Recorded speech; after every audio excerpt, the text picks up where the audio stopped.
I'm Megan Bugle. I'm Josh Bugle. We've been married for 5 years now.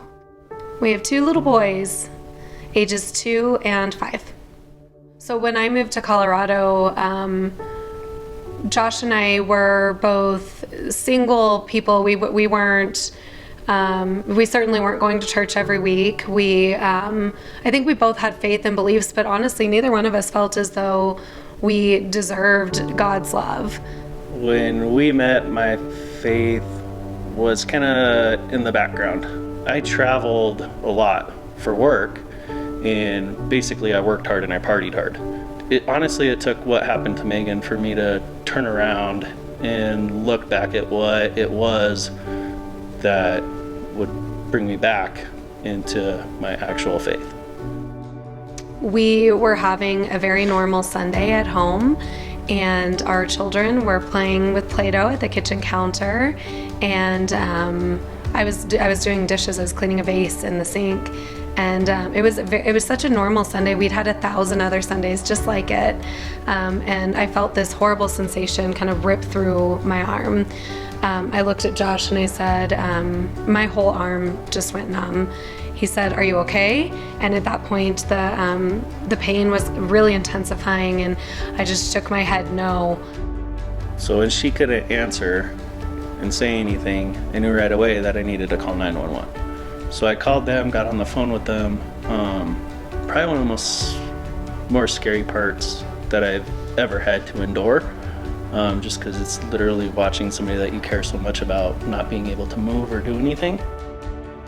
I'll never forget it. There were several doctors that came into the room, and they sat down and they pulled their chairs very, very close, and they said, "This is going to be really difficult to hear."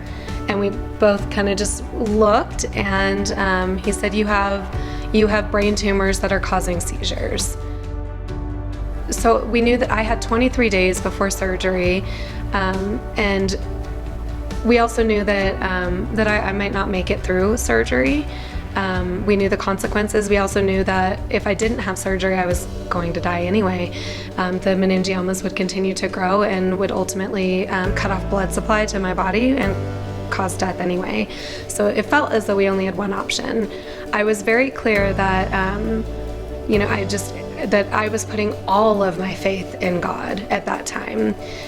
Every ounce of it, every bit of it. I felt in my core that God was moving, He was doing something big with us.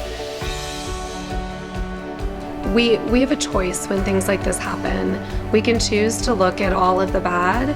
We can choose to feel the pain, and we can choose to see all the drawbacks. I sometimes have a hard time driving a car. I fall over, I bruise really easily, I get migraines. I'm in pain, I can't play with my children. So I could choose to dwell on all of those things, or we can choose to see all of the great things that come with this, all of the blessings, all of the joy. And that's what I choose to see every day. Is not easy. In fact, most days are really difficult, but it's okay. It's okay to have bad days, and it's okay to have really, really great ones. And without the bad days, the good ones wouldn't feel so good. And I know that every day at this point is a blessing from God, because I shouldn't even be here, and here I am. So we choose to see those things.